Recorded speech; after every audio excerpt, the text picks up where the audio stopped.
আমরা এখন আছি লুম্বিনীতে। বৌদ্ধদেবের সেই টেম্পলের সামনে। বৌদ্ধদেব ছিলেন বৌদ্ধ ধর্মের একজন মহান প্রচারক। তো আমরা বৌদ্ধদেব সম্বন্ধে এখন আমাদের সিনিয়র গুরুবাথা রাধারমন কানাই দাস প্রভুর মুখ থেকে কিছু শুনবো। উনি বলবেন। হরে কৃষ্ণ। তা আমরা এসেছি একদম সরাসরি, এটা হচ্ছে বুদ্ধদেবের ভাত প্লেস, মানে জন্মস্থান। তিনি 2500 বছর পূর্বে এই স্থানে জন্মগ্রহণ করেছিলেন এবং তিনি এই নেপালে জন্মগ্রহণ করেন এবং সেখানে এখানে প্রায় 1155 বিঘা এখানে জায়গা রয়েছে।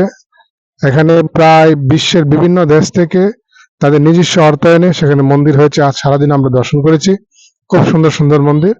তো এখানে সেই স্মৃতি অক্ষুণ্ণ রয়েছে। তিনি ঠিক যেই জায়গাতে তার জন্ম হয়েছে, যেইটুকু জায়গায়, ঠিক সেই জায়গাতে আমরা এখন দর্শন করে এসেছি।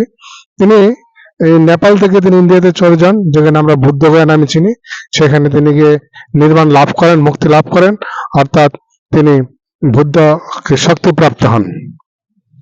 তো আপনারা জানেন যে তিনি এই বুদ্ধ ধর্মের মহান প্রচার করেছিলেন। তার ধর্মের নিয়ম অনুযায়ী তারা মঙ্ক হন এবং নান। মঙ্ক মানে সন্ন্যাসী, নান মানে সন্ন্যাসিনী।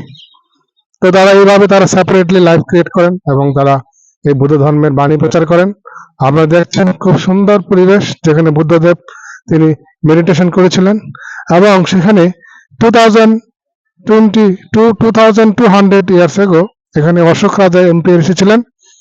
এই যে আপনারা যে স্তম্ভটি দেখতে পাচ্ছেন, তিনি এখানে এসে তিনি সেই বুদ্ধদেবের জন্মস্থানের এই বিল্ডিং এর পাশেই ছিলেন এবং সেখানে যে বুদ্ধ প্রচার হয়েছিল তার জন্মের বিভিন্ন দিকগুলো তিনি এখান থেকে করেছিলেন। এখান থেকে সংস্কৃত ভাষাও তিনি সেখানে অঙ্কিত করেছিলেন।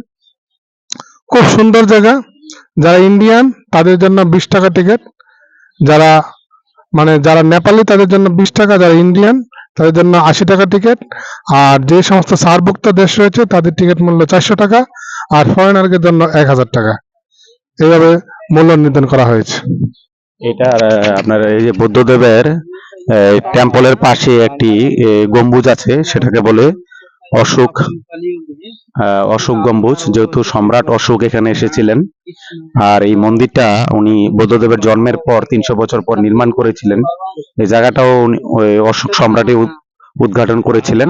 এই জন্য এখানে একটা ওই যে মন্দিরের সাইডে একটা গম্বুজ আছে, এটার নাম হচ্ছে অশোক গম্বুজ।